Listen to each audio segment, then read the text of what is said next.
No, dead. They're all dead. Mamma mia!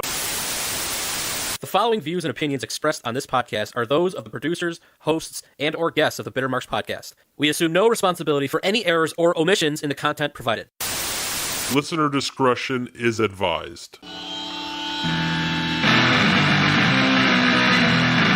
Bitter Marks! Bitter Marks!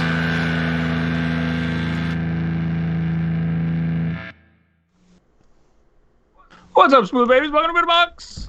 It's your favorite non-wrestling wrestling podcast. Come to you every single Friday morning at bittermarks.com or wherever you get your podcasts from.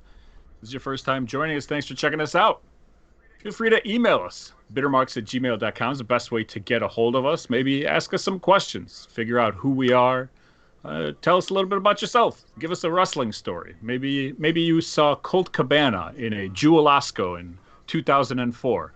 Tell us about it. We'd love to know which Jewel-Osco. Was it Evanston? Was it Winnetka? Was it maybe Skokie?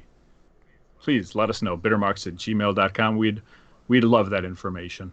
I'm your host. My name is Sasha, and I'm joined by my dear friend, active indie ref extraordinaire. It's Peewee. I'm alive! What's going on? I made it back. He did it. He showed up. Possibly. I don't know. True. I have not asked you anything about Good point. We will get to it later in the show. You're going to be the main event, possibly. Ooh, don't here. like that. So I hope. Don't like that. And by the way, if it does suck, we'll just play some trivia afterwards because trivia is like the gelato of. Is that I don't even know a what palate that means. cleanser? What are we talking about? That's what I was trying to go for, but I just couldn't figure out the right Italian words. ice. Italian ice me. is a great palate cleanser. We are not joined this week by the punctual prince of podcasting from parts unknown Illinois. He's doing ayahuasca, or went to Iowa, or I had an eye exam. I'm not sure, but producer Tony's not here this week, but we do believe he will be back next week. You know those contract talks. It's contract season. But we are joined by the perennial power of pomp. Whoa. From the south side of parts unknown Illinois. It's Puttski. What's up, Puttski? Hey. Look at that. What's going on? How much did that cost us, by the way? To get Puttski on the phone? No, for that little graphic. Oh, if you're paying me by the hour, I mean, at least $60. That was this has been my day. Adding Puttski to the screen and making that graphic there, and adding Alex right on the bottom corner. That's been most of my day since 12:30 this afternoon. Very solid. What's going on, Puttski? How you been? Welcome. Not too bad, man. It's been literally days since I've seen you. But can I say I'm a big fan of watching Ken Shamrock get hit in the face with a chair. Big fan of that. Yeah. All day. Oh, my God. God. Oh, Maroon. That's a good stuff. That's a spicy shamrock. We're also joined today by the Smooth Babies in the YouTube live stream chat. May or may not be true. I'm not quite sure. But if you want to be part of our show while we record it, subscribe to the Bitter Marks Podcast YouTube page and get those live notifications going so that you know when it is exactly that we go live. We record every single Tuesday night live at 9:05. That's p.m. and that's Central Standard Time. And yeah, I know I started the show by saying it's Friday, but it's an industry secret that we do not record actually on Friday, but the audio version of this podcast comes out on Fridays. So anyway, join us, ask questions, tell us how dumb we are, tell us what we're messing up. Break John Cena China news if you want, like happened last week. But let's have some fun. Last week we were joined by the King of Art, Justin Tuttle of cucomedy.com. We want to say a big thank you to Justin, and also, I mean, it was long overdue. Absolutely. To have him on the show. Yes, sir. I was thinking about this, considering how big of a part he is of this show and how integral he is. Like the shirt that I'm wearing, the yellow Bitter Marks shirt, the green shirt that Puttski's got on right now, that Huevo shirt. It doesn't look like Sasha's got on a shirt by ours, but let's imagine he's got a Bitter Marks shirt on. It's a CU Comedy shirt better. Yeah, obviously. All the brands he designed all three of Here these shirts for us. That's fantastic. So as far as how important Justin is to this brand and all the brands that Sasha and I have, podcast-wise, it is unbelievable that it took us 112 episodes to get him on here. Yeah, and so if you're important to us, just know that in 2 years we'll get absolutely. to you. We'll get to you. And he did end up winning the Dead or Alive segment last week, but he did not sweep. Right. So the Otis figure still on the line for the next time that we do Thank that. God. But also, we're gonna get his brother Jesse Tuttle on. I teased it last week. We're gonna do it though, relatively soon, and by that I mean by the end of the year, we will have at least a four-way square dance. Probably still for the Otis figure at that point. But also, speaking of King of Art, Justin Tuttle, without him, we wouldn't have new stickers. That's right. Look at that. Look at this. Stickers. And I asked him in the Bitter Marks. Oh, no, that's the wrong one. This camera's confusing me. In the Bitter Marks sticker at the bottom, I had him put the website on there because... Oh, smart. Why not? There you go. Why not? And he did it immediately and for no pay, which is exactly how we like to right up our alley. Atta boy. But yeah, so the budget is solid now. stickers came in. Puttski, you got yours the other day. What do you think about these stickers? High quality? Of the highest quality, let me just say. The feel is really nice, real smooth. Everything is real crisp. It's literally like a smaller shirt I'm able to hold in my hands. How generous was Sasha with those stickers? Did he just give you one of each, or was he handing out like stacks of them? I don't think it's important that we know exactly how many. Look, he's But, more than a deck of cards Puttski has in his hand. Okay, but there's a story behind the reason why he got all the stickers. Because I brought some stickers downstairs to my house, and Santino and Puttski came over to watch AEW this weekend. Okay. And so I was like, oh, I'll give them both stickers. And so I left them on the table, and Santino saw them immediately and put his drink on them. His very tiny Dr. Pepper right on top of the huevos. And I was like, dude, look at these premium quality stickers, you sumbitch. So I was like, Puttski, you get to keep all the stickers. That was a smart move. Have you confirmed whether or not Santino has listened to 1 minute of any one of our episodes of any podcast that you and I do? No chance. That, no joke. Since AEW, which was 2 nights ago, he has not stopped tweeting me about how Jungle Boy is the future. I have hundreds of tweets, and the man does not talk to me. Like, I will text him all the time, and he does not respond.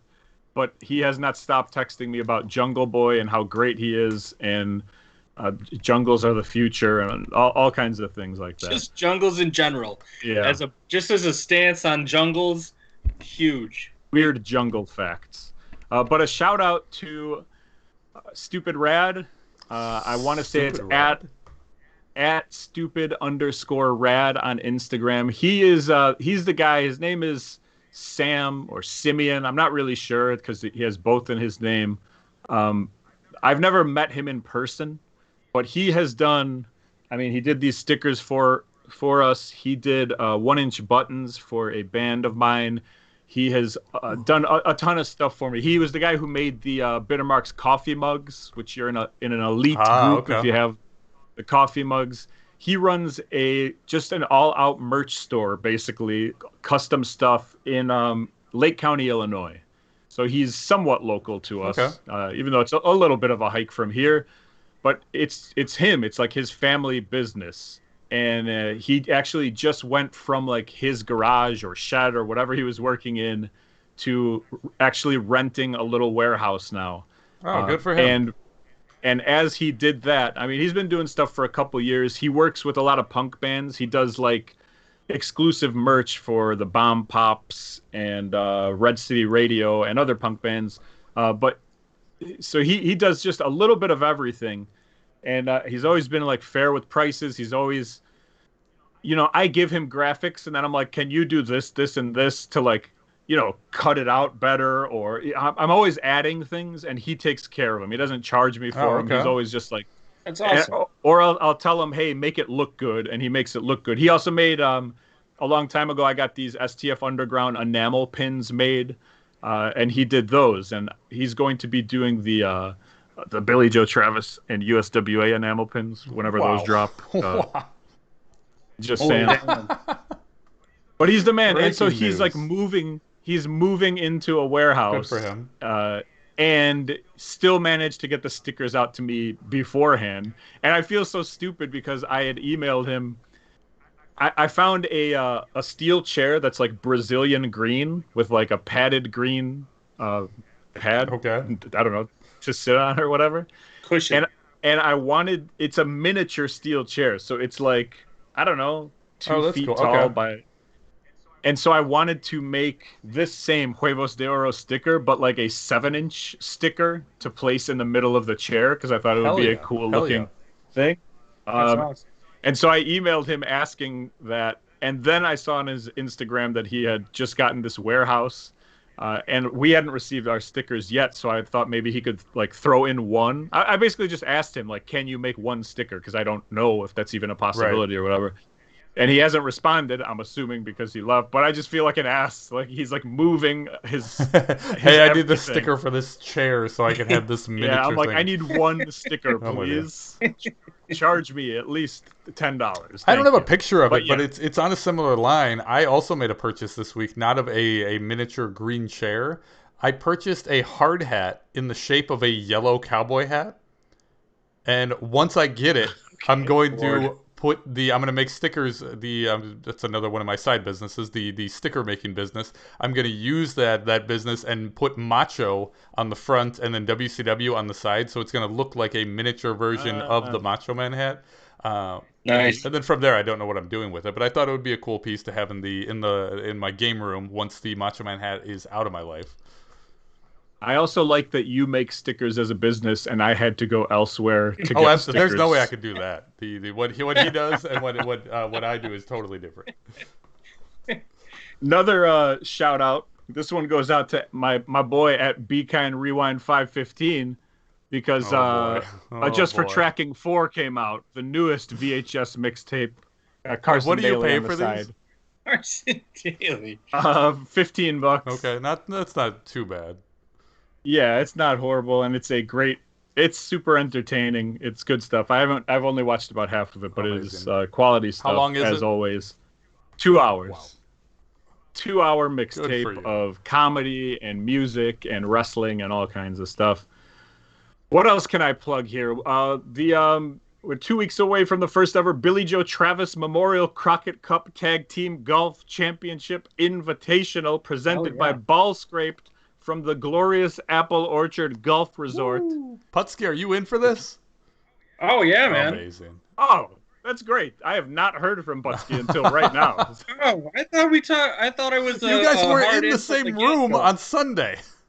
I didn't want to ask. I didn't want to be like, hey, you want to golf? And then he has to tell me no, and then we have to sit there like quietly for 4 hours.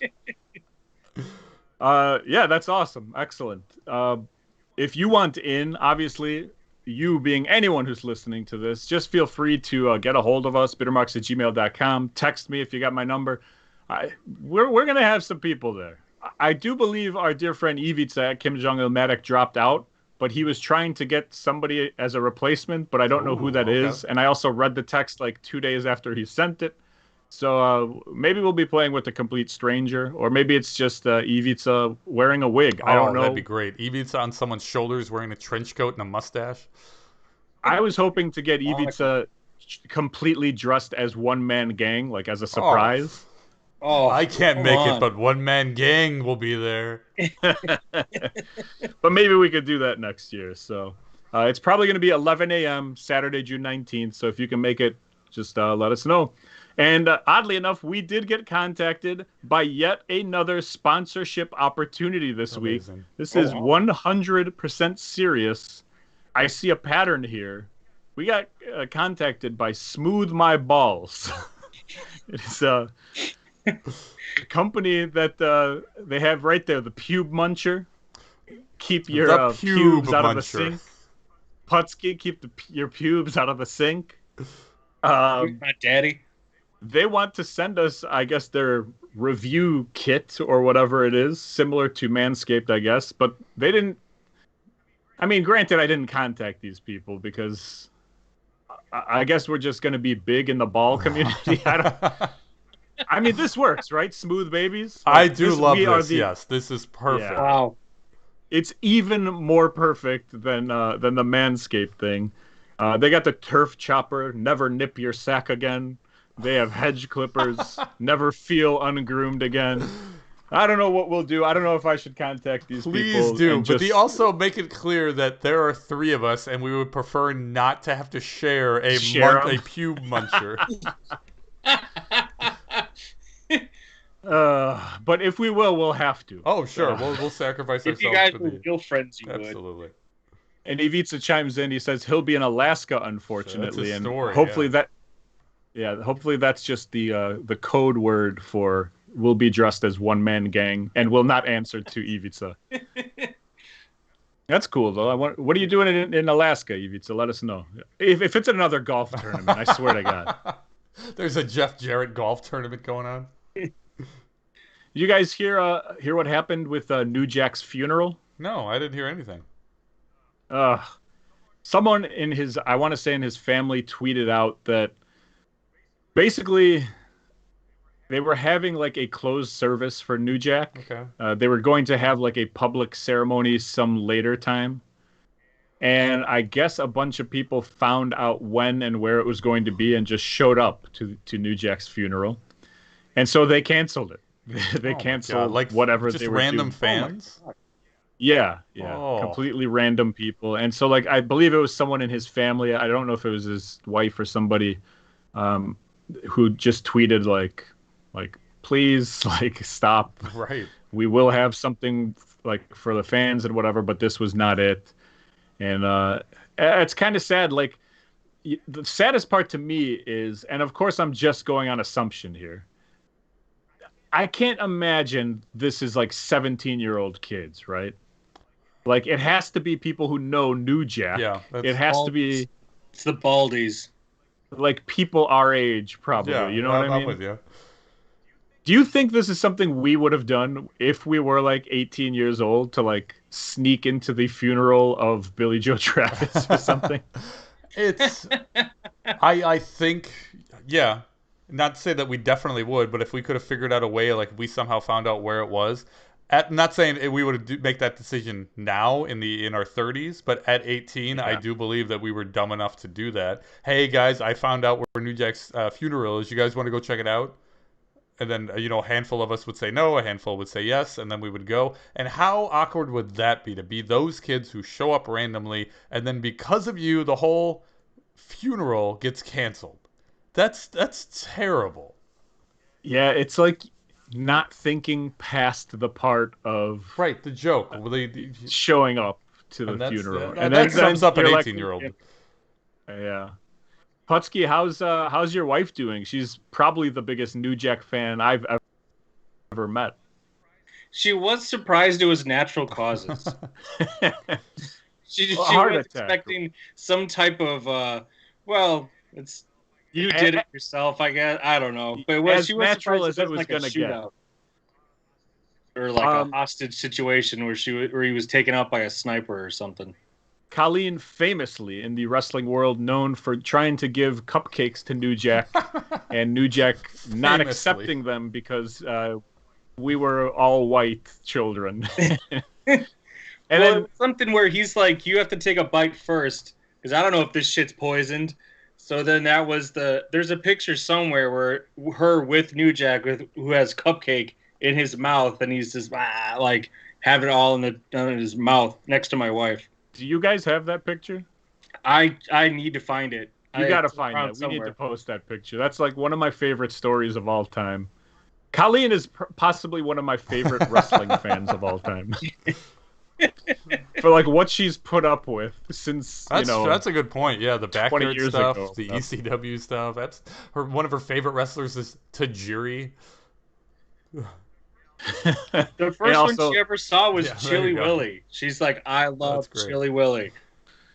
And the New Day, all of the New Day and all that stuff. Yeah. We need to get Colleen on here. Puttski, move over. I'll get her. I did something last week, and it was for the audio only This was podcast. fantastic. And This Really good.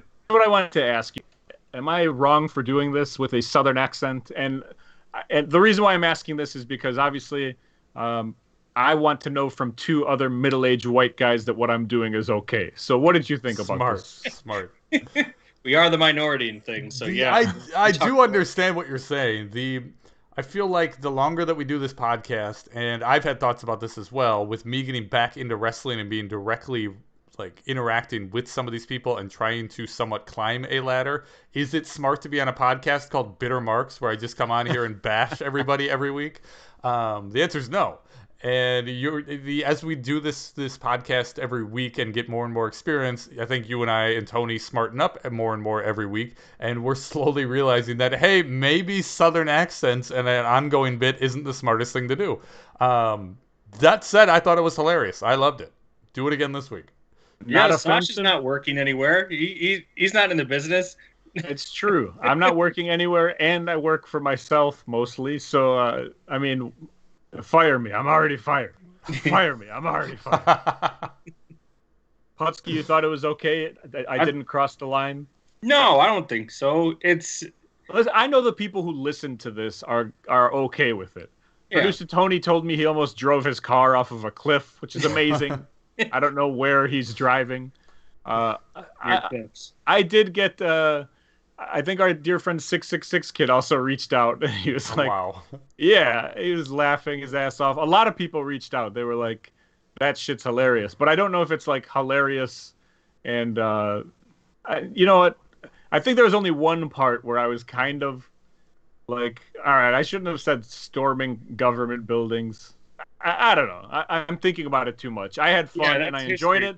And the second question that the Southern Undertaker answered about, like, is it okay? I think that made it a light enough thing. Now, all that being said, clearly I'm trying to, like, hide it and not let anybody else see it for the future. Smart. But sure. I do have... Apologize. I don't want to apologize if anybody's offended by that stuff. I want you to realize that I'm not trying to offend people with that, and I'm just trying to make people laugh with that stuff. That being said, there are people in the wrestling industry, 3 of them, that I want to send apologies to. Are you guys ready for this? Wow, here we go. All of 3 count. 3 apologies to people who I believe are doing great work and who I have given incredibly hard times to. This is turning over a new leaf in the chapters of this podcast. What is happening right now? I disagree. Okay? I disagree with that. I still hate so much crap. We will get to the AEW show. There's so much stuff that I don't like, but it's like dumb for us to say everything is bad, especially when people are doing good things. Sure. Number 1 to me is Roman Reigns, someone I've never been a fan of. I like SmackDown. SmackDown is a solid show. It's 2 hours. It's quick, unlike Raw, which is 3 hours. And I'm watching yesterday, and these people talk slower than I talk because they're trying to drag because it's a 3-hour show. There's so many just stupid ideas going through. Whatever. I get it. Money, blah, blah, blah. Who cares? But on the 2-hour show, Roman Reigns, for the past, I don't know how long he's been heel, he's been crushing whatever that storyline is. Sure. Have you seen any of it? 0. I mean, recently, I know what he's doing just from, like, different message boards and people, like, tweeting about it. So I know what the storyline is with him and the Usos and all that. But I haven't seen any, like, I'm not up to date on, like, the minutia of it and the details of the storyline. It's that good? Puttski, do you watch any SmackDown at all? Puttski? I do once in a while. I'm sorry. I didn't know you were talking to me. I thought you were still talking to Peewee. I'm sorry. Okay. Once in a while, it's not something I go out of my way to watch, but when I do, no joke, 9 out of 10 times the New Day is it's the Street Profits. Profits. Yeah, Street Profits are on. And Colleen likes the Street Profits. So it's Colleen has a type. she definitely likes black wrestlers, which is good. She's with the whitest man in the world. That is amazing. Well, the Street Profits are a great part of that show. They are not even the champions anymore. They're trying to be or whatever, but they are incredible. Always. They're consistently good. Roman Reigns, the stuff that he's been doing is fantastic. And so I want to apologize to him for just, like, I wasn't even giving him a chance when he turned heel, right? I was like, it's still Roman Reigns. But when a guy's doing good, I got to say he's doing good. So slight apology to Roman Reigns. And by the way, the tag champs on Raw are Rey and Dominic Mysterio. Oh, boy. And the women's tag champs are Tamina Snuka and Natty Neidhart. Oh, still? Yeah, I heard about that. Yeah. So, what are you doing over there? What is the...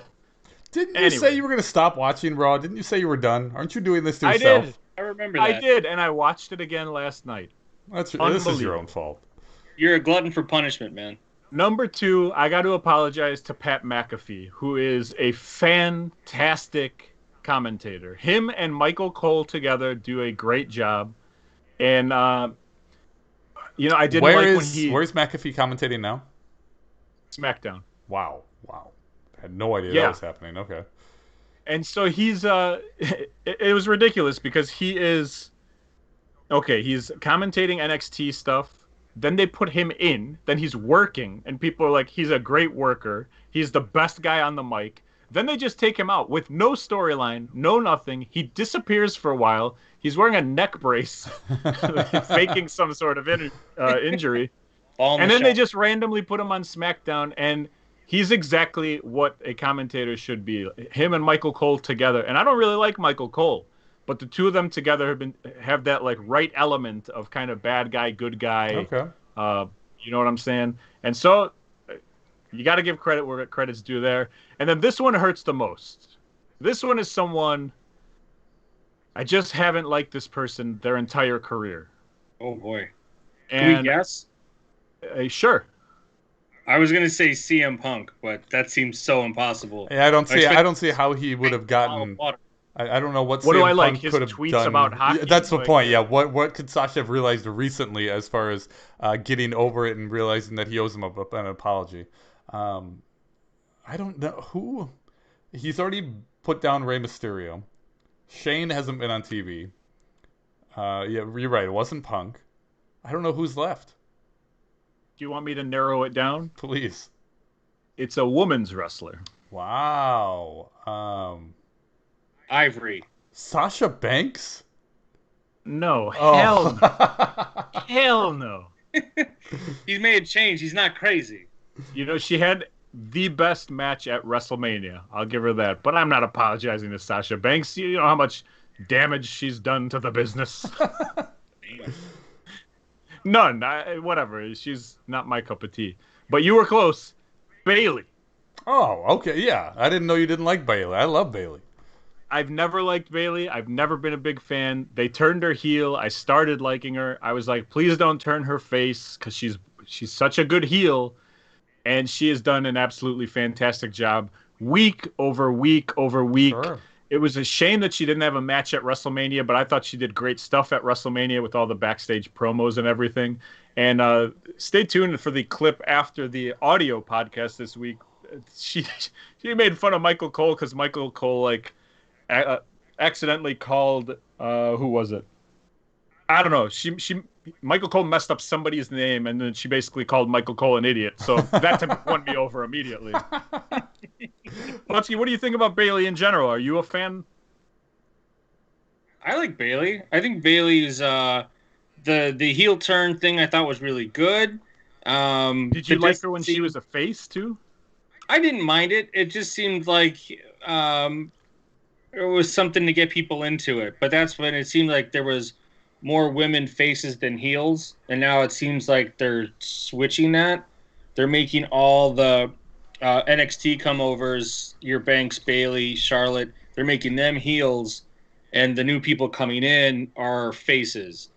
So your Belairs and whoever's, it seems like they're making them more faces, and the old ladies which isn't saying they're not old ladies, but they're making them more heels, and it's working for them because they have more reason to shift the crowd and get the boos that way. That's it. I will not apologize to any more people. That is not the nature of this podcast, but I did think that it was necessary for those 3 people who are working hard, and I gotta, eat your prayers and say your vitamins and be kind. It was Memorial Day. Maybe I'm feeling patriotic. I don't know what it was. Shocking. Whatever. That was one of our most shocking segments I've ever heard. Pretty serious stuff. Prediction update. Yeah, it's time. AEW's Double or Nothing this week. Okay, you knew Puttski was going to be the host this week, and he was hanging out with you to watch Double or Nothing. Did you have him do predictions before you guys watched the show? No, I completely forgot about the predictions long time ago. I mean, when I sent them to you guys, I had barely remembered to send them to you guys. Like, just didn't. You saw my response to your prediction request. I did not put a ton of effort into making these choices, as I picked the wrong. I think in my choices I picked. What happened? I picked a guy, and then there was like a multi-man battle royal match, and then I picked. Which you picked 2 people from that. I picked 2 people from that match to win, and there was a whole nother match that I completely skipped, and then I yelled at you for skipping a match, and yeah, it was a mess. Well, I ended up with 7 out of 10 correct. There were bad. 10 matches on this show. Jesus. Yeah, we're gonna get to that. We're gonna get to that. The anger's coming anything. Back. Doesn't matter. You don't have to. You've seen other pay-per-views of theirs before. Producer Tony got 6 out of 10. Okay. Oh.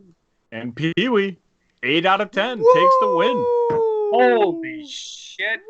Look at this. Even with I shouldn't have told you that you messed things up. Did it make a difference? I don't remember what my picks were, and I don't know who won. So looking at the picks aren't going to tell me anything. I have no clue. I don't go that deep into it. I just do the counting afterwards. Fantastic. So, okay. Congratulations. You deserve it. 2 years ago, me, Puttski, and Santino went to Las Vegas for the first ever Double or Nothing.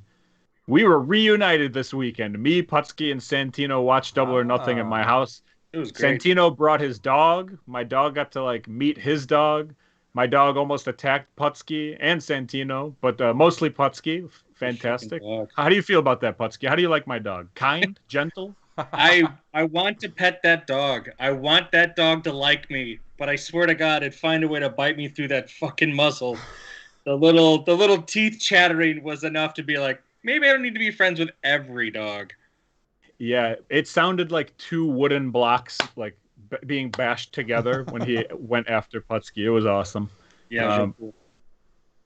I ran some jokes past Puttski. Puttski got the first taste of Sasha comedy. Live Sasha comedy. How was it, Puttski?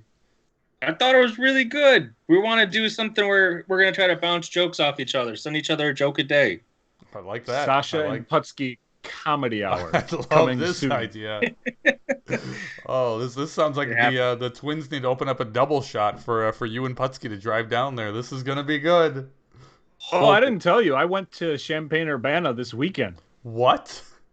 Oh yeah, I'm kidding. Oh. I'm kidding. I believed you. I didn't believe that. If you would have told me you performed, I wouldn't have believed that. But I definitely would have believed that you would have gone to check it out. Oh, well, I'm gonna go now and perform. I'll show you. That's the motivation you need. Anyway, the show happened, and I thought the show was good. How do you look at it? Macro or micro? Micro, it was good. Macro, looking at the whole thing, you're like, it's been 17 hours. Can we end this?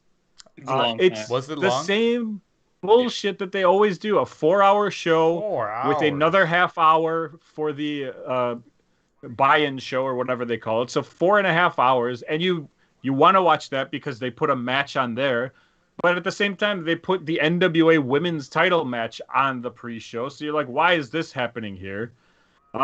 They opened the show strong, Adam Page versus Brian Cage, and then they kept it going, Moxley and Eddie Kingston against the Young Bucks, a match that people want to see, and then those two ruined it. The match just went too long. People kicking out of 75 different things. And then they ended it with like knee strikes to the face, like after doing ridiculous, stupid things. Puttski was angry. Santino probably fell asleep. What'd you think of those first two matches, Puttski? The Page and Cage one was fine. It just seems like we've seen this match, but they've had it with different people before. It wasn't anything, I believe, that was over something new. We didn't see anything new from it. It was just a similar match they had with different people. Does that make sense? Yeah, and just going too far constantly. Let me ask an important question here. Does Christian go by Christian or Christian Cage in AEW? Christian Cage. So there's two cages, and DDP is also in AEW, right? No, but he's been there. But they do have Ethan Page and Adam Page. Yeah. And Diamond Dallas Page. Put all these guys inside a cage and let them rage. That is awesome. The best part of all of that is that none of them have intertwined at all. Like, you have all these guys with the same name. They're just trying to keep them as far away as possible. Except this match where Page wrestled a cage. Yeah. Well, you run out of people. Actually, that's a lie. They do not run out of people. They just keep signing people. Right. We got Miro versus Lance Archer, which was a cool match with big guys. I think they kept it short, but the crowd was kind of dead at that point. Yeah. The best part of the match, tell me if I'm wrong, Miro picks up Jake's bag of a snake and whips it down as far as he possibly can. It's so good, because out of nowhere, Jake's struggling with the bag, and then Miro like gut punches him, and Jake just looked a little rough. I mean, I don't know what was up, but he just seemed out of sorts. Miro takes the bag, looks gleefully into the crowd, overhead like King Worm with a sack of eggs, and hurls it near the ramp, and it bounces. It didn't just thud. It like bump, bump, bump. It was another stupid question, good. But did they actually show that the snake was in? He didn't do this to a real snake, correct? No, and maybe they did, but they said afterwards, Tony Khan was like, clearly there was no snake in there. We would never do that. It would be awesome if there was a snake, and he said that, and then later, 20 years down the line, we find out it was a snake. The obvious thought is there's no snake in there, but this spot is absolutely hilarious. Yeah. I mean, throws it down the aisle, like back to the entrance. It was fantastic.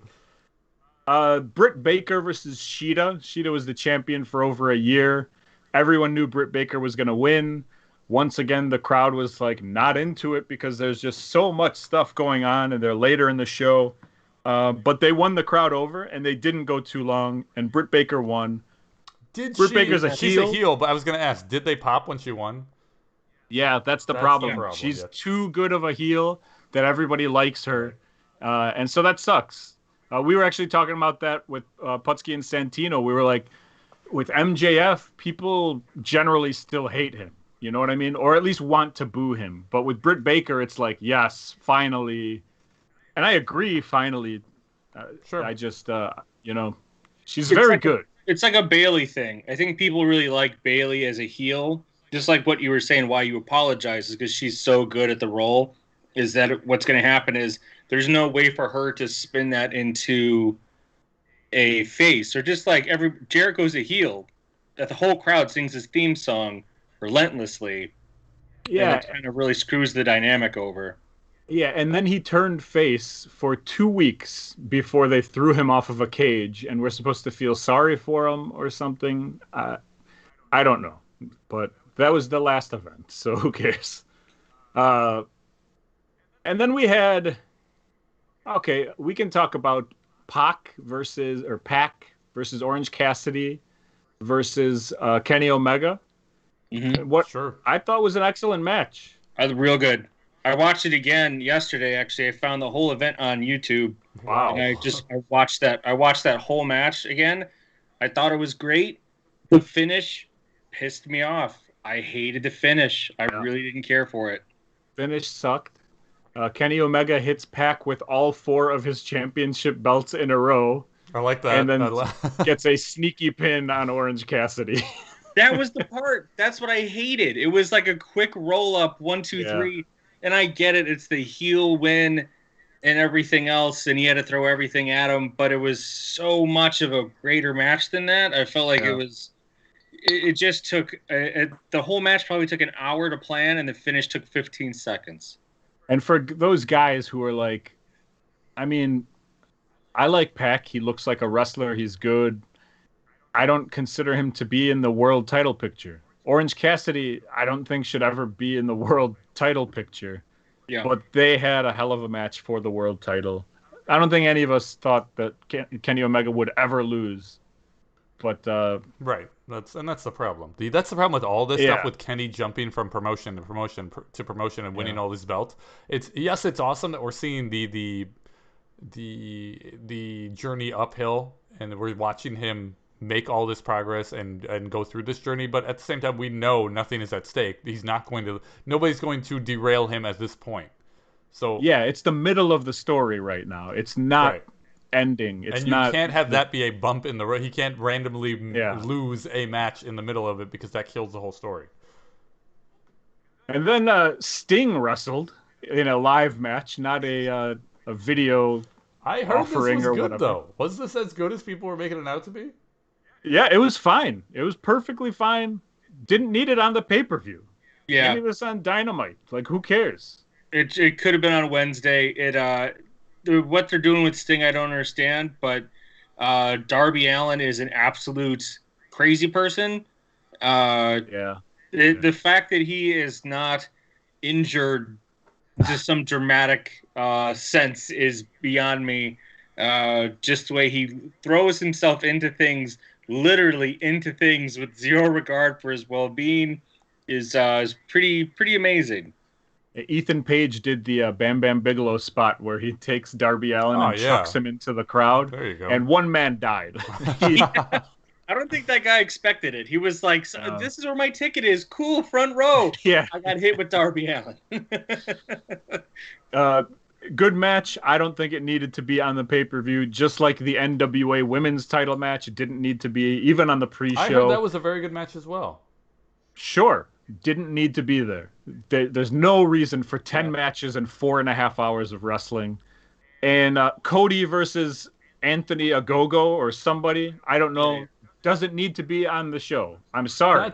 I totally agree. I'm fine with keeping the title matches on the card, even if it's the NWA title on an AEW show. But Cody versus Ogogo or whatever the guy's name, I was certain that when you sent me the prediction result, not the results, the request for me to send my predictions, I just thought you had a stroke when you were typing this guy's name. OG. I couldn't figure out I didn't know who the guy was. There was no way this guy didn't win, right? I have no idea whether he won or not. I'm assuming I picked Cody because I'd never heard of this guy, and I couldn't figure out why it was on pay-per-view. I couldn't understand why this match was taking place at all. They built him up. Puttski actually told me who he was. He's like an Olympic boxer or something.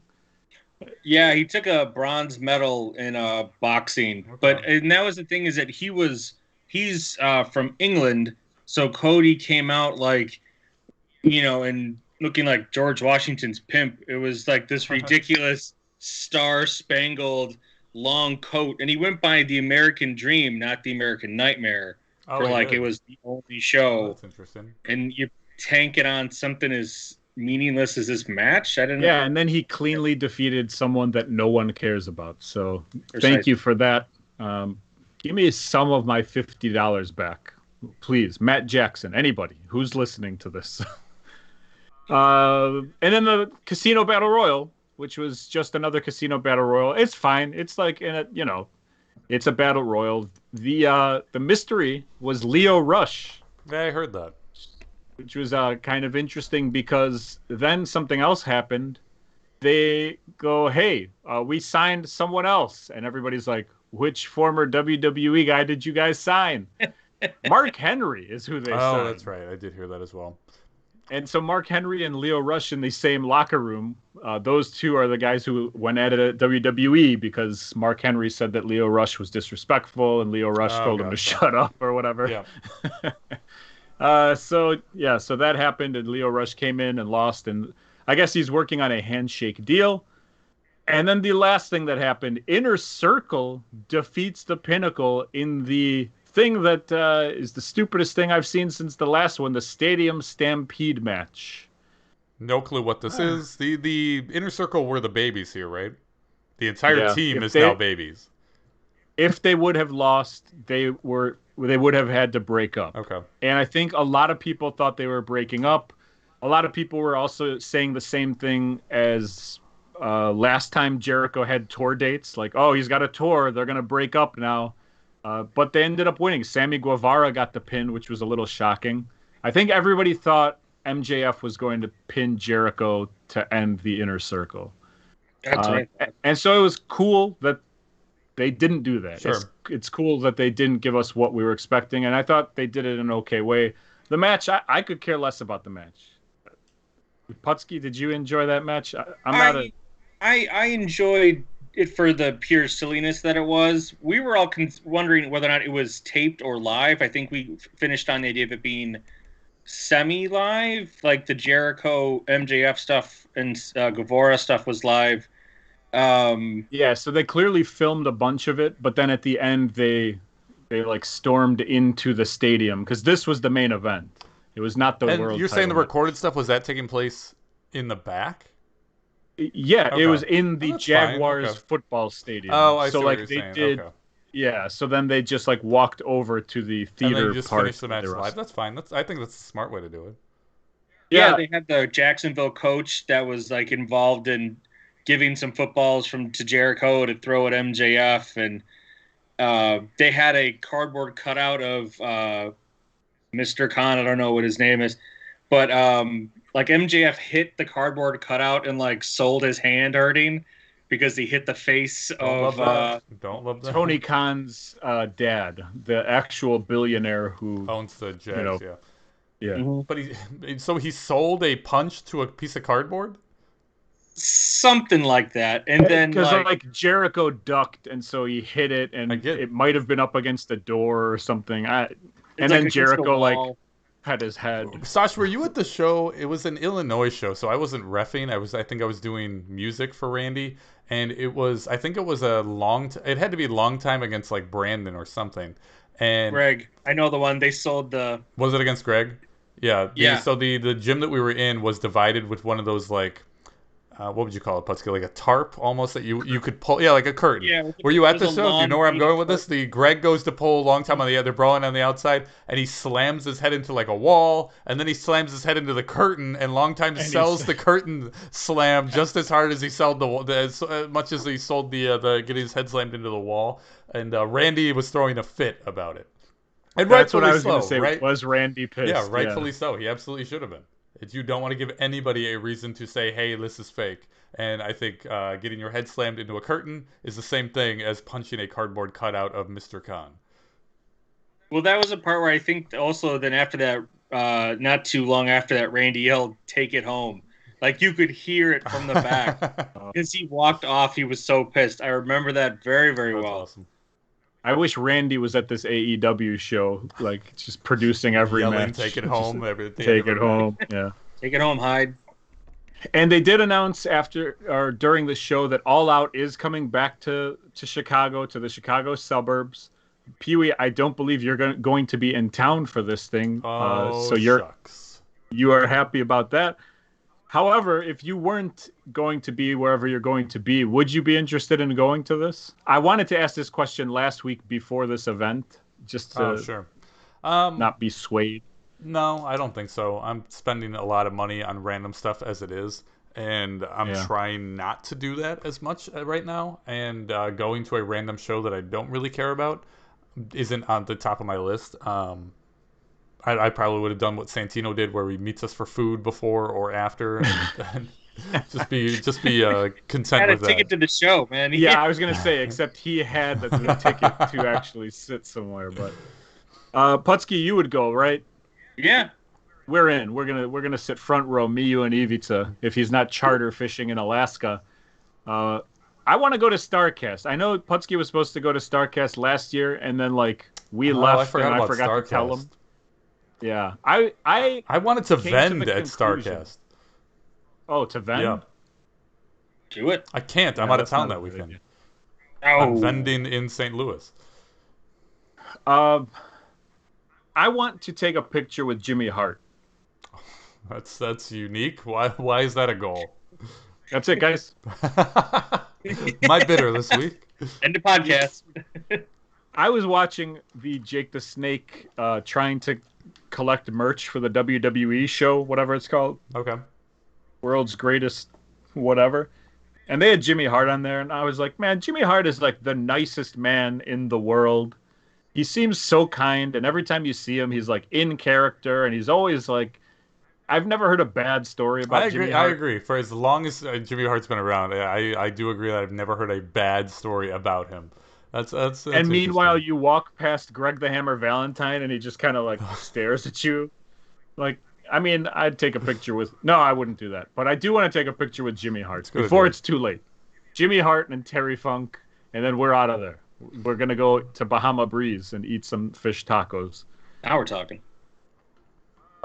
Interestingly enough, about a year and a half ago, the three of us went to a GCW show at midnight in Hoffman Estates, Illinois. I remember. Hell yeah. This was a good time. And guess what is coming back the same weekend of All Out? Let's That's do it, right. baby. 3 cup cup stuff. Oh. Not Order your only poster now, you may never get it. Hell yeah, I'm getting that. They're doing 4 shows this time though. What does that mean? They're doing a Friday 7 p.m. show, a Friday 11:30 p.m. show. So the 7 p.m. show will be freelance wrestling. 11:30 will be 3 cup stuffed, which is GCW and Black Label Pro. Then the following day, Saturday at 2 p.m. is, I want to say, just Black Label Pro. And the Saturday night 7 p.m. show will be just a GCW show. They're calling it the Second City Summit. They're doing 4 shows. Wow. The IHOP is there. We can eat at IHOP consistently. Peewee, you gotta stop going to St. Louis and come back to have IHOP with us. Turn it around, baby. I'll let you. I gotta figure out what days I'm going to be out of town and what days I'll be here. But I honestly had a good time last year. Not something that I picture myself ever doing again. But sure, if I'm in town, if it works out, I would definitely go. And Connor will be coming. Oh, sure, he'll be working. I would love to see Connor at a GCW show. I'm going to make that happen. What else? I have more stuff, but screw it. Let's get an email, and then let's talk main event, because it's been an hour already. That's what I'm saying. We got to get moving. Time flies. We got an email from Hattori Hanzo, who also sent us a picture of him wearing a Bitter Marks shirt in front of the Utah Jazz Smart Home Arena in the NBA playoffs. Peewee, did you know that the Jazz are the number 1 seed? I was thrilled when I saw this picture of the amount of things that I love in this picture is just through the roof. I've got Micah, I've got Hattori Hanzo, I've got a Bitter Mark shirt, I've got the Utah Jazz, and the word playoffs right under that. When do the basketball playoffs start? 2 weeks ago or something. Oh hell yeah! Here we go. So you're telling me in like 2 months' time that Karl Malone, John Stockton, Jeff Hornacek, they're all going to be walking away with rings? I mean, if they win the title, I'm sure those guys will be around, right? Like, it's got to be nostalgia fest. I will go to Utah. I will put off all trips to St. Louis, and we will go to the Utah Jazz Arena. I was shocked to find out that they're the number 1 seed. Like, that's insane to me. Yeah. We did it, The boys. Lakers- We did it, boys. So Hanzo chimes in and he says, I don't always buy poetry, but when I do, I saw a poetry book with Hawk on the cover, and I ordered it on Amazon Prime within 30 seconds. This is something, it says poems about depression, anxiety, and pop culture. I tried to read about this to see if it was wrestling related. I don't believe it is anything to do with wrestling, But besides you're not sure. taking the picture of Hawk. Really? And so, yeah, Hanzo, we need a review of this immediately, and we will read the entire review next week if you send it to us. I assume that you've been reading nothing but hawk poetry for the past 2 weeks. Very topical these days. Anyway, Peewee has been a busy man. Last week he did Turtle Talk with Dan and Dave, a guy named Dave Wheeler on Twitch, I want to say. Love Dave Wheeler. Did the Flips and Bumps podcast on Friday night. And then the most important thing, Sunday night, Peewee returns to the business. Peewee, I've been talking this whole time. I'm not talking anymore. Do your thing, baby. I don't know how long this is going to take. This could take me 4 minutes to talk about. We could be here for another hour. I'm not certain at this point. I will try to briefly tell the story of what happened on Sunday. And if you guys have questions along the way, please stop me, and then we'll go from there. But for the first time in a long time on Sunday, I had a wrestling show booked. Literally for the first time since 2012. I was, I think, understandably nervous for it. I packed the night before. I had my bag. I was the most prepared I've ever been for a wrestling show. I remember in college, like, I would never washed my ref shirt. I never ironed the ref shirt. It's just the ref shirt was crumpled up in my gimmick bag. It was thrown in there at the end of the last show, and it would stay in my bag until the start of the next show, and I would just pull it out, throw it on. This show, absolutely not. I was ironing it. I hung it on a hanger along with my pants, and I carried it to the building. Like, it hung in my car as I drove, and then carried it out. And I had a 3-hour drive up there, and I was just by myself. My wife and Connor stayed here, and it was just me by myself in a car for 3 hours, and that gave me a lot of time to think about what I was about to do and this mini journey that I was about to go on. I got a lot of thinking done.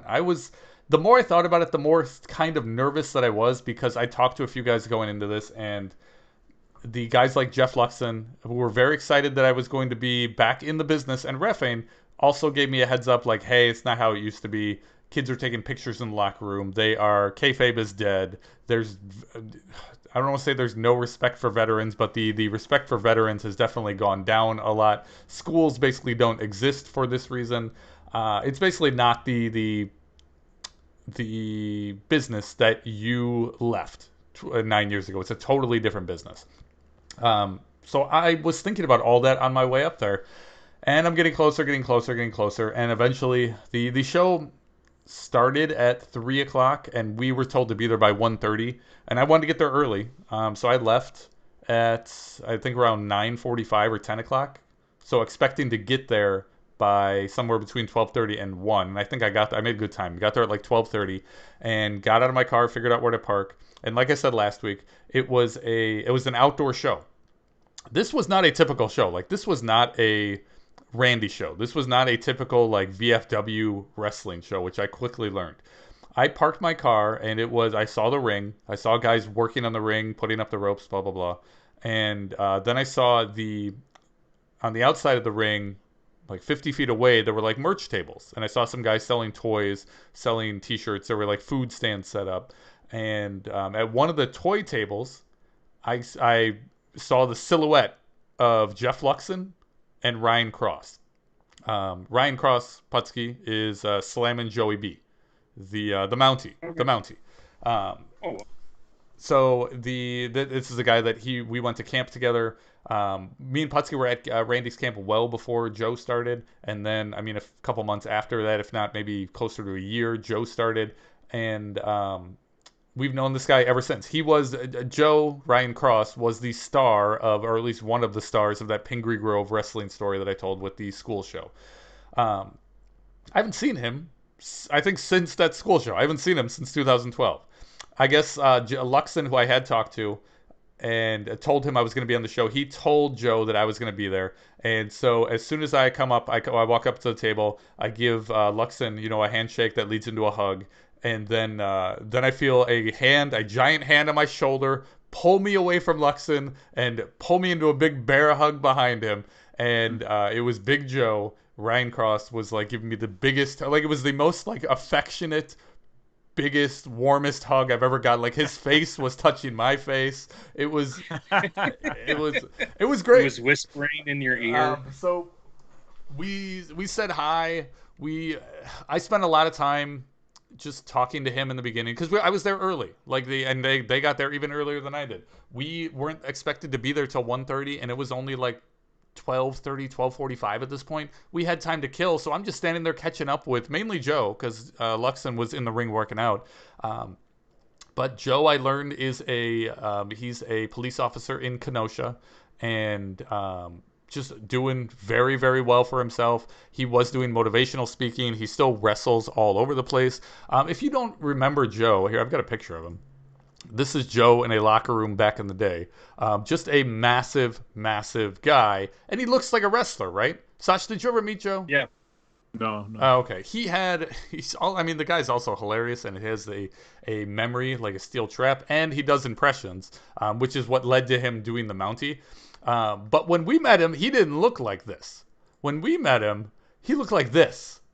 Wow. Look at that difference, man. That is 85 pounds of muscle difference in also this gimmick that he was doing here was fantastic. But the amount of mass that Joe was able to put on is just insane, from what he once was to what he is now. So anyways, me and Joe get caught up. I thought it was interesting that he had a table, a vendor booth that was toys. Him and I talked about that. Like, he does toy stuff. He goes to garage sales. He does what we do, where we kind of flip stuff. And Sasha and I do it on a larger level than Joe, but he's still doing the same thing. Blah, blah, blah. So I'm getting caught up with Joe. I'm getting caught up a little bit with Luxon. But eventually I'm like, okay, I need to get in the ring. So Joe calls over the promoter, who is Dave Hero, a guy I've worked for many years ago. The picture of me between long time being held by Kamala, about to get hit with a shoe, I think, by Sherry, that is at a Dave Hero show. So, like, one of the only pieces of media that I have of my wrestling career from 2001 to 2012 was at a Dave Hero show. And now I'm at a show again, and I don't think he remembers me from, 10 plus years ago, which is totally understandable. But I just thought that was ironic. I ask Hero, first Joe just calls him over. And he kind of just introduces me, because the story goes, apparently, when I contacted Hero a couple weeks ago, said, hey, can I be on the show? Do you have any openings? If you need references, I'm friends with Jeff Luxon, and Ryan Cross can vouch for me. I guess immediately he reached out to Ryan Cross, said, hey, this guy Johnny Swift is asking if he can be on the show. Do you know the guy? And Big Joe was like, yeah, Dan, absolutely. Yeah, get him, best ref I know. Get him on the show. Absolutely. He's coming back. Wow. That's awesome. Yeah, it was a very nice thing for him to say. And he said this again. Like, as soon as Hero came over, he's like, Hero, if you don't remember, this is Johnny Swift. Just want you to know this is the best referee you're ever going to have. And it was just, I didn't make him say this. Nothing prompted him to say this. It was just, that's just the type of guy. I'm not saying he's right, but that's just the type of guy that Joe is. And I thought that was going to say that he would, like, jinx you or something. Right. So then I asked Dave, I'm like, can I jump in the ring? And do you mind? The guys are working out over there. Do you mind if I get in there and start just running around, bouncing around a little bit? I want to get a feel for the ring before the show starts. I don't want my first time into the ring being during the show. I'd rather get in there a little bit and see, what it's like after 9 years. He says, fine. I get in there, and we mess around. And that takes like 25 minutes. And Luxon's in there, like, bumping around one of the kids. Oh, you know who he's working is Jordan Cross, Joe's kid. Joe's kid is 20 and also works as Jordan Cross. I don't even have a picture of Jordan, but a very, very nice kid, but like an eighth the size of his dad. Like the typical 20-year-old kid who got into wrestling like a year ago. Very, very good kid, good head on his shoulders, but nothing compared to what his dad looks like. Yeah. We saw with the old pictures of what Joe looked like. Like, there's no telling what his kid could look like. So Luxon, as he's working with Jordan, he's purposely doing stuff that's like getting me involved. He knows. I asked Luxon, is it cool if I get in? He says, of course. And then he like purposely starts rolling around with the kid and starts trying to get me involved. He doesn't want me to just stand in the corner. He doesn't want to do stuff that involves me just standing in the corner, watch his throat, get off his throat, count to 3, and then get out of there. He wants me to be able to do something and participate in the match, and that's what he's doing. So even then, he's busting his ass when he doesn't have to in the heat. It was also very, very hot at noon on Sunday, and it was one of those times where the mat is hot when you just touch it with your bare skin. I didn't like counting on it, let alone the guys that are bumping on it. It was rough. And this was, I know you said it was outdoors, but was it a fair? Like, did it end up being a fair show? Or like... I'll skip ahead. Okay. So like I get to the back, I start talking with the other ref. There's one other guy. We decide that we're gonna do every other match just to keep it simple. He'll do the first one, I'll do the second one. We'll just go on from there. And there's 2 shows. There's a show that starts at 3 o'clock, and then there's a show that starts at 7 o'clock. And Hornswoggle was booked for both. So his idea was, okay, well, how about we both get one of the Hornswoggle matches? This is going to sound like I have a big head or something, but I didn't really care if I refed a Hornswoggle match.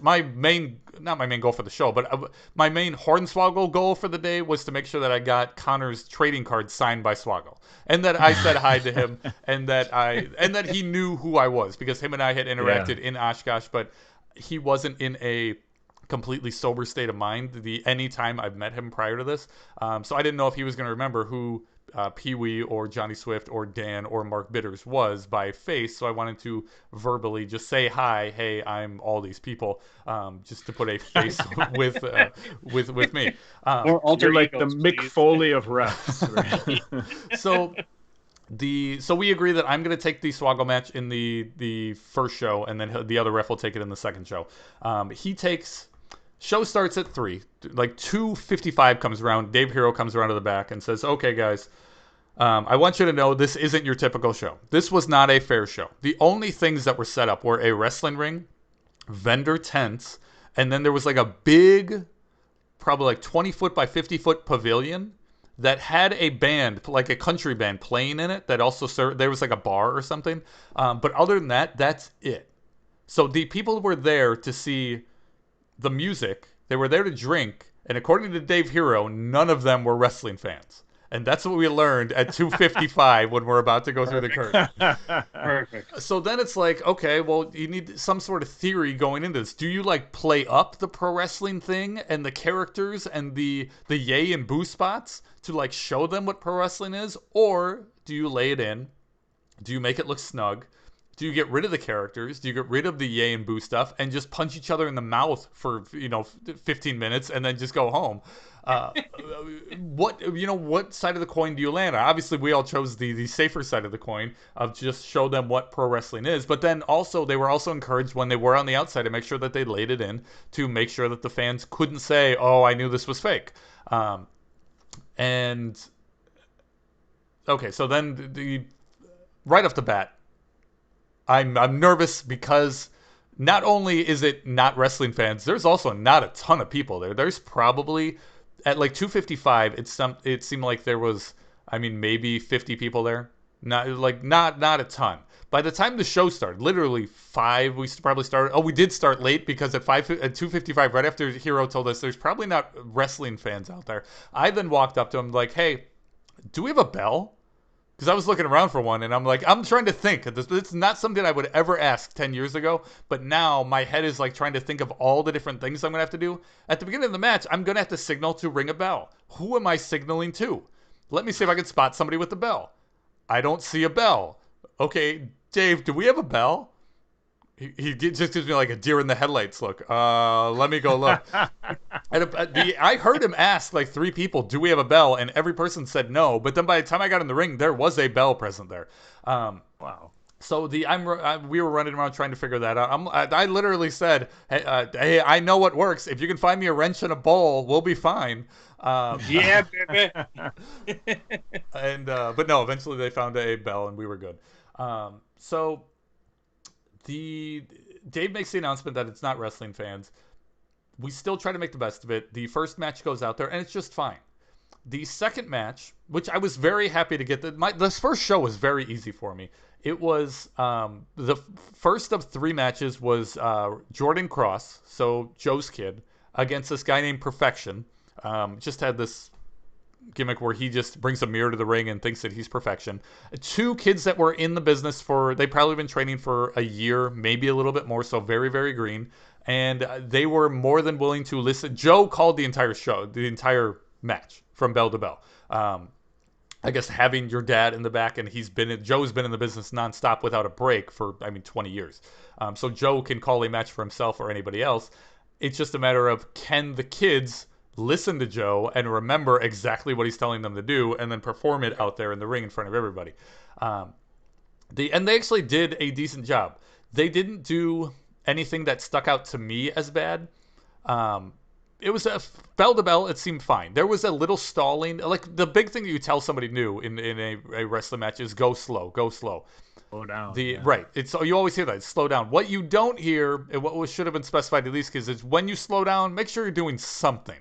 There was a lot of like the main spot at the end was it was fuck the slam into a it was fuck the slam. Guy goes to pick up the babyface into a body slam. The babyface slips behind him, lands on his feet, and then as the heel turns around from that body slam, like, whoa, where'd he go? Turns around right into a code breaker, 1, 2, 3. That was the finish. That's what they called. But the problem was they told him to take it slow. So they fucked the slam, put the kid behind him, and then Perfection, the heel, kind of just stood there and froze. And meanwhile, Jordan Cross behind him is slowly turning around to turn around and get ready for the code breaker. And meanwhile, Perfection still just hasn't moved. He's still just standing there. And then he slowly turns around, and eventually they got into it and took it home. Other than that, I didn't think there was anything wrong with the match. And then, like I said, I'm doing every other match, so I raised the hand, got out of there, went to the back, and we were just watching the rest of the shows I saw Joe and Dave Hero watching the show from some of the cars that were parked over by the locker room, the tent that we were in. So I went and stood by them for the next match, just thinking, hey, we can talk about the next match, or I can just watch it with them, maybe learn something. As soon as I get over there, Hero looks at me and goes, "You fucked up." And my heart sinks. I don't know if he's fucking with me. I don't know if he's serious. And then I find out he is serious. He's like, "You buried yourself out there." And he went on to explain that in the beginning of the heat, or no, it was even in the shine before the heat, the heel, Perfection, got out of the ring and did that thing like, okay, let's get ready to lock up. Oh, never mind. Heel bails out to the outside of the ring. He sat in the crowd.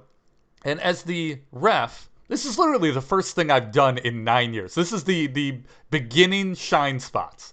So, like, I have nothing to go off of here. I'm just trying to think, okay, I'm trying not to overthink everything, but I'm like, all right, it's my first match back. It's the second match that I'm also trying to take into consideration the audience that we have that isn't wrestling fans. Okay, let me persuade that I am a referee, but I'm also human. I'm not a robot. I'm going to start counting 1, 2. And when I would do that, I'd also do this when I was, back in the day, when I would bring my kindergarten teaching this into my reffing. And I wouldn't just count 1, get it in here, 2, 3. I would talk to them like I'm annoyed at the guys. Like, come on, man, we're trying to get this thing moving. You've been breaking the rules this entire time. I've already given you 3 warnings, another warning, and I'm throwing you out of here. Like, I'm giving reasoning behind my yelling. With this one specifically, I was counting 1, 2. I'm telling him to get in the ring. 3, and at an indie show, my thinking was that I don't need to be super strict. We're literally in the second spot. If this was a real fight, I'm not just going to count to 10 and say, okay, we're done. I'm going to give him the benefit of the doubt and let him get back in the ring. According to Hero, this is where I messed up, because when I got to 6, I turned around and said, okay, just make sure, talking to the babyface, make sure you stand back, don't get up close. And then I got back to him. I didn't start my count over. I went to 7, but I gave him that break. Hero's like, no, if you want to make it to the big time, you just stand there like a robot and start counting. 1, 2, which makes sense on a big stage on Raw, because I don't need to keep in mind the audience's mindset. I don't need to do any of that. I just need to make sure I look like a referee. And what's a referee supposed to be doing right now is counting. 1, 2, 3. And slower. But and if they don't get in the ring by 10, I count them out. Hero told me that if I would have gotten to 10 and he wasn't in the ring and I rang the bell, it would have been fine. And that's something that I would have done. I've had instances like that where I've counted to 3 and it wasn't the end of the match. But this one threw me for a loop because it was something so small. It was a break in my count when the guy was on the outside on the second spot in the match. And given this audience, Luxon was then standing next to us as well. He kind of nudges me. He's like, yeah, he's right. Worry about yourself. Do what you think is right for you. Don't do what you think is right for the match. And that hit home with me. That I'd never heard before. And that's the kind of mentality. Like, I don't know. I'm sure 10 years ago, it's the complete opposite. Like, I could have been exactly in the right 10 years ago because wrestling changes. Every 3 years there's a different rule. But my mistake was, my instinct here was, again, this is my first match back in 9 years. My mistake was I wanted to justify my actions to Hero. And I shouldn't have done this. I should have just nodded my head, said, yes, sir, you're absolutely right, and just moved on. That's the way I felt. I did feel that way internally, but I still wanted to make sure that he understood why I did what I did, and that's not important. And that is the part that I need to get over. I need to stop worrying about justifying my actions and just apologize and move on. If I would have done that, so I think I put a bad taste in Hero's mouth when I kind of like rebutted, no, well, but here's what I did and here's why I did it. Hero's reaction was, well, listen, I've been promoting shows. I've been doing shows for 25 years. So stop telling me how to do my stuff and just listen to my critiques. That's obviously exactly what I should have been doing. I absolutely fucked up. And that's not something I would have ever considered. If this was 10 years ago, I would have been like, fuck Dave Hero. What does he know? Who is this guy? But now, 36-year-old Peewee, how old the fuck? 39-year-old Peewee is thinking like, I need to start showing more respect, start paying more attention, start learning more, and start, if I want to get ahead at all, I'm not even saying that's my goal, but if I just want to do this seriously, then that's the kind of stuff that I need to start keeping in mind. I need to stop trying to worry about myself and stop possibly pissing off other people. And previous me wouldn't have cared. When I was working for Randy, wouldn't have cared how I would have talked to Randy or any other promoter. Currently now, I realize that is a huge mistake. And it's something that I'm definitely working on. It was just bad timing because it was the first match that I literally had in 9 years, and it was me trying to justify what my actions were in this match after 9 years. So blah blah blah. Do you want me to keep going? I understand that we're very well into this. I don't care. I'm on my first match. Where do I have to go? I'm home already. All right, here we go. We're going 3 hours today. I mean, I've got a lot more, but I don't know. That was my biggest lesson from the day. After you had worked out originally, like just getting in the ring, you felt okay? You felt good, like in the ring? I felt very good. My back wasn't hurting at all. I was very that's one of the things I did on the 3 hours up there. I was trying to think of reasons that I'd have, not even reasons, but instances that I'd have to turn my body in ways that I don't normally do. Specifically, I was thinking on a false tag, and something I hadn't thought about till the drive up there.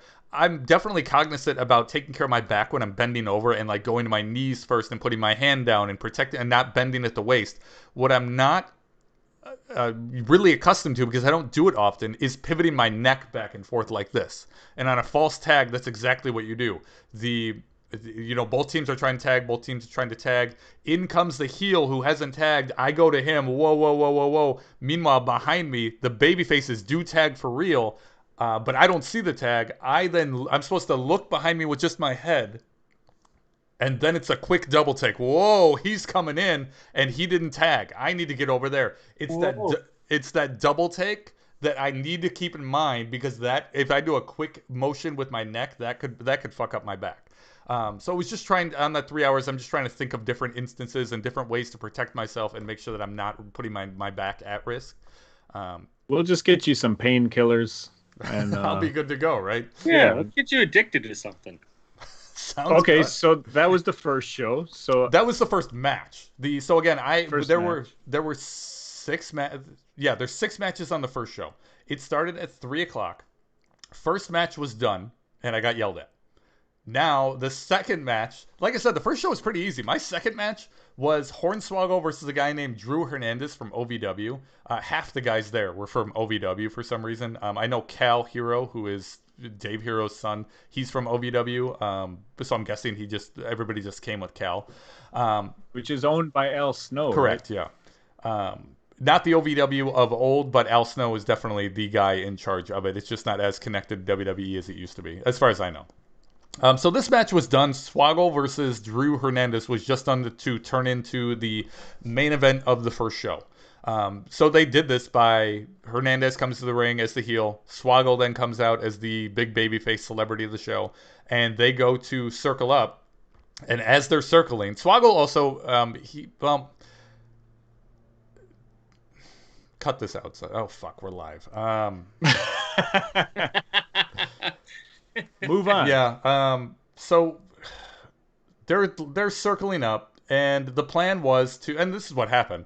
As soon as they circle up, Swoggle is supposed to stop them, say some funny line, and then out of the back, here come the Express, here come Ryan Cross, here comes Jeff Luxon. They're just gonna beat down Swoggle before the match even starts. Then the Drew Hernandez joins in, triple team Swoggle, beat him down, and then ring the bell. Match doesn't even happen. Cal and Dustin Jackson, another OVW guy, comes in, and they make the save, setting up the 6-man for later. So this match is literally 30 seconds. They come in, circle up, he gets jumped, done and done. That's my second match back. So then we go to the back. There's a match in between, and then we do the 6-man. And the 6-man is just a silly 6-man. That sets up the main event for the show. It was just exactly what you think a Hornswoggle match would be. He's biting fingers. He is twisting nipples. He's biting the guy's ass. He's doing just a silly Swoggle match. And it was fun. I got involved a little bit just doing silly ref stuff. I was concerned based on the conversation I had with Hero earlier. Swoggle did the thing where he goes, "Hey ref, look over there." So then while my head is turned, he can cheat. 10 years ago, guys would do this all the time, and I just would not sell it. I stand by this, because if this is a real fight and you tell the ref, "Hey, look over there," is he going to fall for it? Is this a cartoon? Is this Looney Tunes? Or is this a staged fight? So back in the day, I wouldn't turn my head, and then I'd yell at the guys in the back like, "Hey, I'm not turning my head for you. Don't do that. Think of something more creative." This is Hornswoggle. Like, he is a walking cartoon. So for him, I did sell it, and I had to think on my feet. Like, while in the time that it took Swoggle to say, "Hey ref, look over there," in my head I'm like, "Oh god, do I no sell this for Swoggle and piss him off, or do I sell it and make Swoggle look good, but then do I get yelled at by Dave Hero afterwards, because that's not what a referee should do on a big stage?" In that split second, I did decide to just side with Swoggle and turn my head, and then I never heard a word about it. I believe that was the right choice. It had to be the right choice. Why? I don't think you should ever do anything against what the name is asking you to do. It was just something based on considering my previous conversation with Hero. It was just an interesting little thing. So the baby faces go over. They do like the triple stack up on one of the heel guys, where it's all three of them pinning him at the same time. 1, 2, 3. It's over. I raise everybody's hands. We're done. We all go to the back.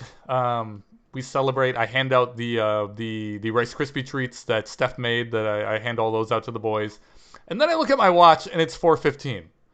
The first show went an hour and 15. Maybe it went an hour and a half, which isn't a big deal. But what is a big deal is the next show is not till 7:00.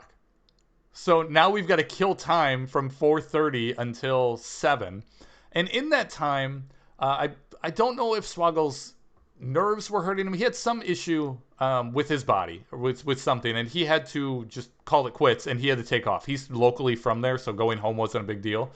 So he had to bail on the second half of the show for some reason, and that meant that we had to rework the entire second show. Like, he was on the card for the second half of the show, or not second half. That's the thing. This wasn't a half of a show and a half a show. If this was me, I would have guessed that we were booking the first half to end with a cliffhanger that leads into the second show that gets people to hang around. They did this the smartest way they could. There was a 2.5-hour break between shows. Don't do a cliffhanger. Just do 2 shows and hope other people show up for the second show. Yeah. But during that time, from 4:30 to 7, we're just killing time, hanging out. Joe is telling stories. We're getting food, and it's getting cold. The wind is picking up. It's getting cloudy. It looks like it's going to rain. We didn't know if we were going to perform the second show because of how cold and windy, and it looked like it was going to. If it rained, we were going to call it quits. It held off, and we were good. Swoggle was not there. We had to turn a 6-match card into a 5-match card, which cut one of my matches, which was fine. The second show, I had a tag match to start out with. It was some babyface, and I don't remember his name, with Jordan Cross, so Joe's kid, against Perfection again, and Redis, who's just this big jacked kid, and he had Angel Armani in his corner. Angel Armani was the only guy that I'd ever worked with in my previous reffing career that was on this show as well, besides Joe and Jeff. Sasha, did you ever do anything with Angel Armani? You know, that name sounds familiar, but I I'd never think so. I'd done shows with him, but I never had like a personal history with him. He's just a guy who's been in the business for a long time, and he's an older guy but likes to help out the kids. He's just a manager at this point. Good guy. He has some good ideas. The problem was that while Armani had a ton of experience, the Jordan Cross, Perfection, and Redis were all extremely green, and it was trying to plan out this match and get a decent tag match going was difficult. The match itself was fine. The problem came when one of the heels, it definitely was Perfection, and I'll tell you why in a second. He Irish whipped in the middle of the heat with like 7 minutes to go still in the match. He Irish whipped the babyface into his own corner. You cannot do that as a heel. That's one of like the rules of tag team wrestling, because picture you're the babyface taking the heat. You're getting beat down. You're trying to build up all this sympathy for yourself. And then you get thrown into your own corner with no build up, just accidentally get thrown into your corner. What is your partner supposed to do other than tag you and take away all that sympathy you just built? So that's what the kid had to do.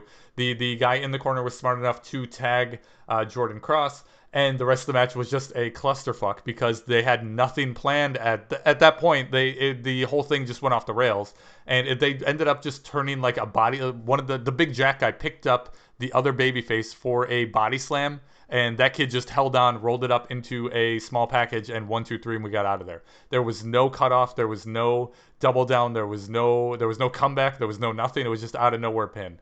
And Perfection was, not only did the three kids get yelled at by everybody in the back, but Perfection was like near tears, and he wasn't crying, but he was like very, very much beating himself up in the back after all this happened.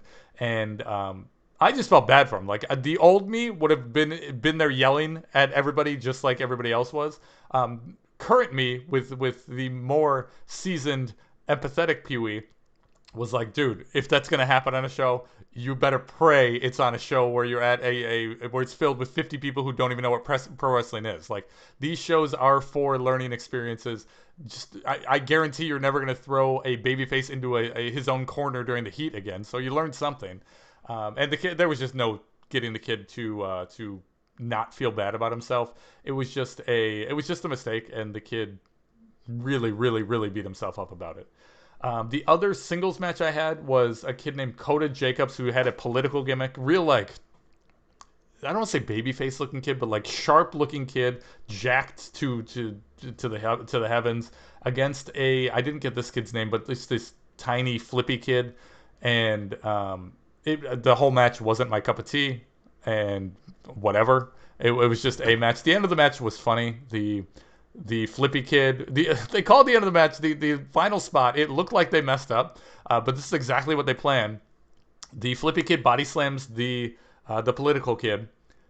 Flippy kid goes to the top rope, goes for a frog splash, misses it, and just like crashes onto his shoulder, and doesn't land it. Like, I'm fine with the landing and hitting a frog splash and the heel just like hooking the leg, turning him over 1, 2, 3.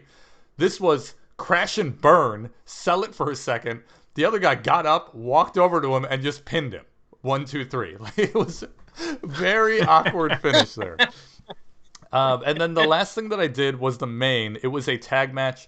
It was a 6-man tag, but not a traditional 6-man. It was 3 2-man teams for the belts. Now, Joe and Jeff were the champions. And so they had the belts going into it, and one of the teams was just this random heel team, and the other big team was Cal and Dustin Jackson. So 2 of the OVW like babyface guys. I said I didn't ref this match, but what was to happen was I was told before the show started, when they called all this stuff, the other ref is going to take a claymore, a big kick to the face. When I see a double suplex, I'm supposed to hit the ring, come in, make the 3 count, And then at that point, I hand the belts to Cal and Dustin Jackson, and they're the new champions. Meanwhile, other ref wakes up, and he pops up and says, no, they're not the champions. They kicked me in the face. They're disqualified. The belts stay on the Express. Ryan Cross and Jeff Luxon keep the belts, and everybody goes home angry. So that's what I was told before the show started. In the meantime, I have to go in and out of the curtain. I can't stick around this tag match to figure out what's going on. It's something I like to do as a ref, just stand there and make sure that I know what's going on in the match, whether it's spots that I'm involved in or not. But I couldn't do that because I had to ref other matches. So just before we go out, I look at Big Joe, and I go, hey, man, just making sure my cue is when there's a double suplex, right? Meanwhile, the heel's music is playing. He goes, no, it's changed. Go talk to them. Fantastic. Be right back. I have to be in the ring in a second. Like the babyface's music is playing. So I run over, or the heel's music is playing. So Joe and Jeff are making their entrance. I'm running back to the babyfaces. Hey, what's the cue? What's the cue? When do you need me in there? And they completely changed it to what did they, like a double Superman punch. That's what it was. It was a double Superman punch. And so when I saw that, I was supposed to come in the ring. If I would have waited, if I don't ask this question, something that I probably wouldn't have done back in the day because I'm so relaxed. I'm not relaxed, so because I don't care, and I'm so like, I got this. No problem. They told me what the cue is. If I don't ask before the match starts, I sit there after the spot happens, after my cue officially happens, after they hit the double Superman punch. I would just sit back there watching everything go down and just keep waiting for a double suplex. That never happens. Luckily, I was able to ask them that. I did hit my cue. I came out there and we were good. 1, 2, 3, it was over. I liked it because I got to work a little bit at the end, doing some theatrics with the other ref where he gets to argue, saying no, the title change didn't happen. Blah blah blah blah blah. It was fine. We got out of there. Show went home happy. Oh, and then after that there was a battle royal, but nothing happened in the battle royal. It was just overall, it was a very, very good show. I got paid on the show, and that's not something that was discussed beforehand. I didn't know going into this if I was getting paid or not. Honestly, it didn't. At this point, I don't really care about $40 or $60. It's not going to make or break my trip. I'm already driving 3 hours, and it's just a cherry on top at this point. But I was happy that Dave saw enough in me that he wasn't, even though we didn't discuss any sort of prices, that he still gave me a handshake with some cash in it. The second show also ended at like 8:30. Like it was another like super, super short show, especially because we had to kill that Swaggle match. But it was overall, I had a very, very good time. I have a couple pictures from it. I meant to show this actually. Here's a picture of Big Joe now.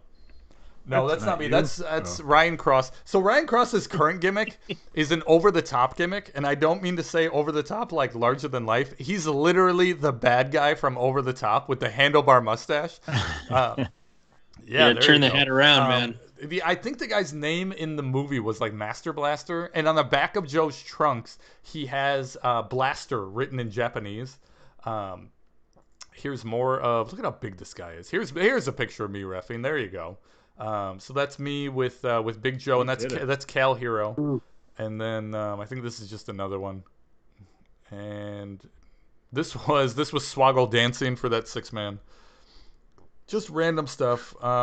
The other thing that I thought was cool was at the end of the night,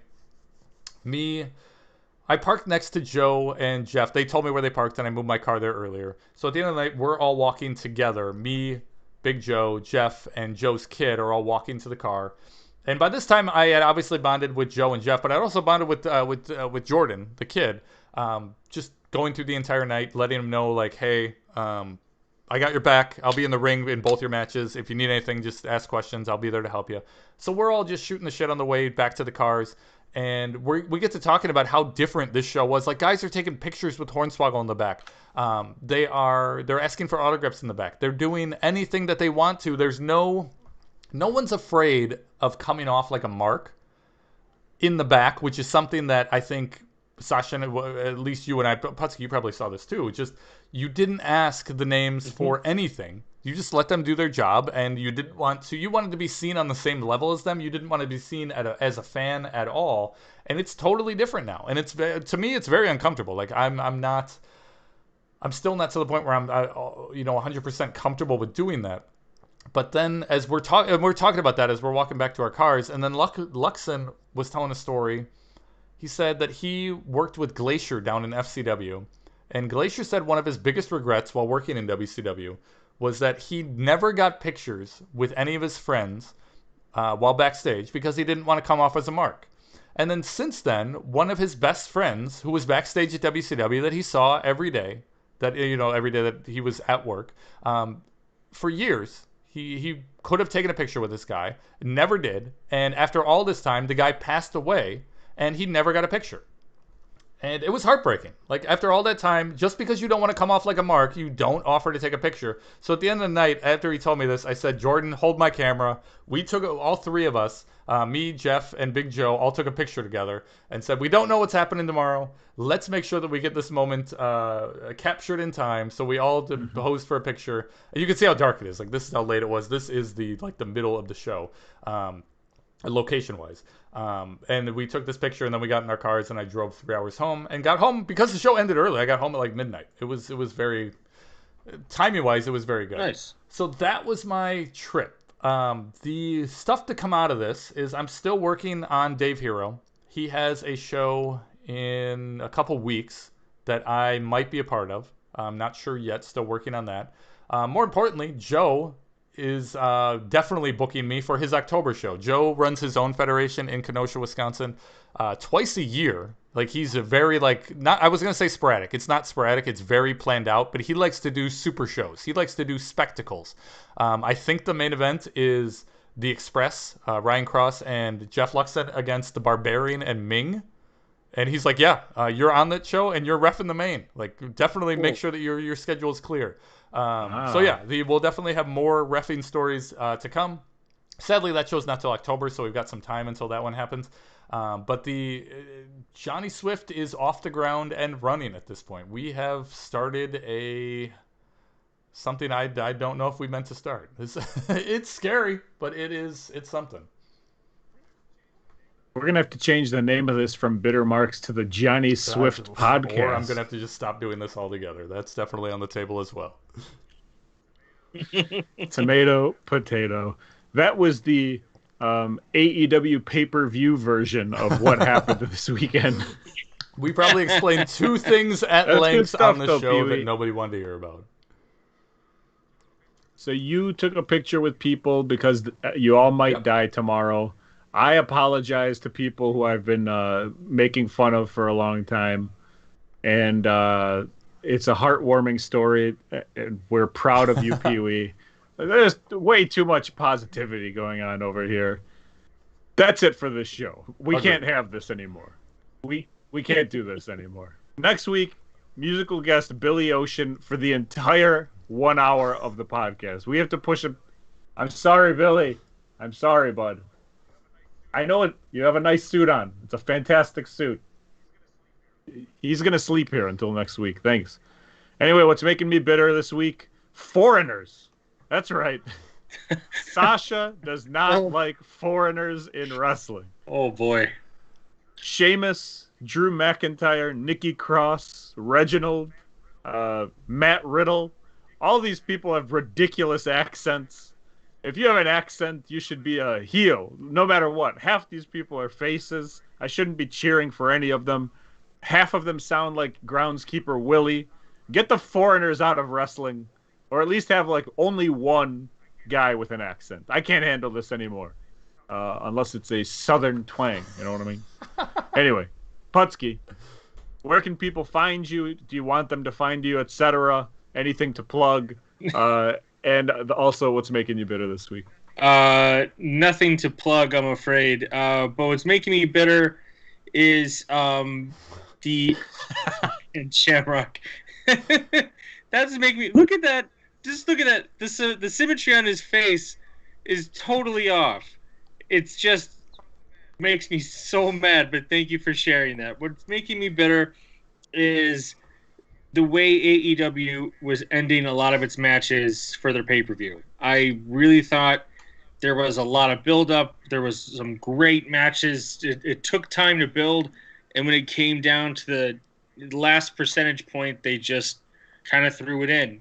And I think that's what's really hard about making shows people want to watch and matches they want to enjoy.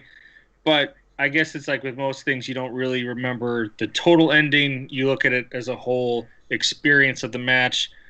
But to me, that's going, 9/10 of the way and fumbling the ball at the end and not getting it in the end zone. And Ken Shamrock could eat a bag of dicks. I'll see you at the GCW show and also at the Jimmy Hart booth. Peewee, what's making you bitter this week? I think I'm just going to go with the amount of time that pro wrestling takes, especially when you're getting back into it after 9 years.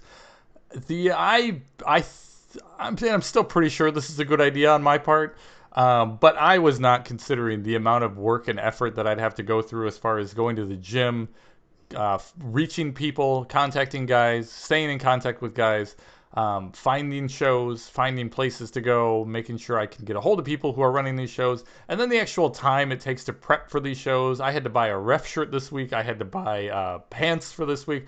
I definitely did not consider everything that this was going to take, and that's what I'm bitter about. The amount of work that I did not consider. Yeah, we'll see how long this lasts. It's like when you buy a house and then all of a sudden you realize there's so much crap that you just don't have.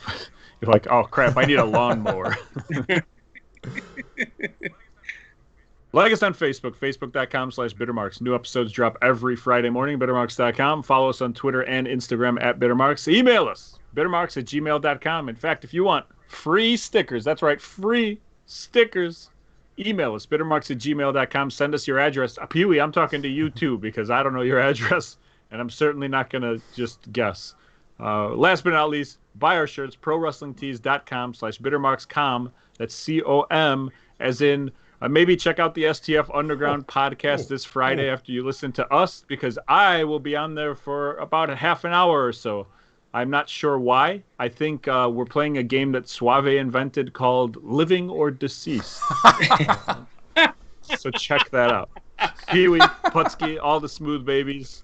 See you guys Take next care, week. guys. Check us out on YouTube next week, live at 9:05 Central PM. Yeah. See ya. Peace. Bye.